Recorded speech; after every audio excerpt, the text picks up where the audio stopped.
कई सालों की थेरेपी कराने के बाद भी कई बच्चे इम्प्रूव नहीं करते हैं।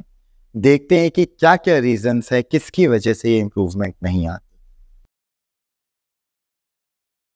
अब इस केस में ना मैं पेरेंट्स को सबसे पहले कहता हूँ कि हम लोगों को बच्चे का कंप्लीट न्यूरोलॉजिकल असेसमेंट करवा देना चाहिए। तो ये खराब आइडिया नहीं होगा कि अगर हम पीडियाट्रिक न्यूरोलॉजिस्ट के पास भेजें और अगर उसको कोई सर्टेन टेस्ट करवाने हैं, तो उससे क्लियर हो जाएगा कि क्या कोई फिजियोलॉजिकल प्रॉब्लम तो नहीं है जिसकी वजह से डेवलप नहीं हो पा रहा। और कई बार क्या होता है कि हम प्लान चेंज करते हैं।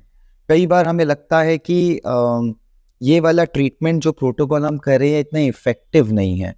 तो अगर 2-3 महीने तक लगता है कि इसमें कोई इम्प्रूवमेंट नहीं आ रहा, तो हम अपना प्लान चेंज करके देखते हैं कि प्लान चेंज करने से इम्प्रूवमेंट आ रहा है या नहीं आ रहा। और अगर मैं आपको एग्ज़ाम्पल दूँ, तो हो सकता है कि हमें लग रहा है कि बच्चे को सेंसरी नीड्स बहुत ज़्यादा हैं और इनिशियली मैं उसको बहुत ज़्यादा सेंसरी स्टिमुलेशंस दे रहा हूँ। बट हो सकता है कि उसकी नीड सॉल्व ना हो के वो उसको और हाइपर कर रही हों।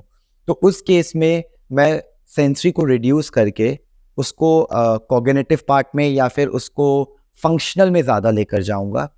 तो हो सकता है कि जब हम प्लान चेंज करते हैं तो उससे इम्प्रूवमेंट्स दिखे हमें। इसी तरीके से स्पीच थेरेपिस्ट या कोई और थेरेपी अगर आपका बच्चा जा रहा है तो हो सकता है कि उनकी भी प्लान में कुछ चेंज चाहिए हो। ये रहा प्रोफेशनल साइड में, लेकिन मैं पेरेंट्स को एक चीज़ बताना चाहूँगा कि अगर आप घर पे कैसे बच्चे को ट्रीट करते हो वो भी बहुत इम्पोर्टेंट होता है। कई बार पेरेंट्स सोचते हैं कि मेरे बच्चे ने 3-3 थेरेपीज़ करा ली, अब फ्री है घर जाके उसको छोड़ देता हूँ मैं। तो उस केस में भी आपको इम्प्रूवमेंट्स नहीं दिखेंगे बिकॉज़ अगेन इन बच्चों को 24 घंटे का स्ट्रक्चर चाहिए। उठने उठने के बाद से लेके सोने से पहले तक का कंप्लीट स्ट्रक्चर। तो अगेन ये बिना प्रोफेशनल्स के नहीं हो सकता। तो कई बार अगर हम बच्चे को फ्री छोड़ देते हैं घर पे, उसकी वजह से भी हमें इम्प्रूवमेंट्स नहीं दिखता। और कई बार अनफॉर्चुनेटली सिवियरिटी इतनी हाई होती है कि जिसकी वजह से भी हमें इम्प्रूवमेंट्स नहीं दिख पाते। रीज़न्स कुछ भी हों, लेकिन मैं आपको एक बात ज़रूर बताना चाहूँगा, ऐसा कोई भी बच्चा नहीं है जो डेवलप ना करे।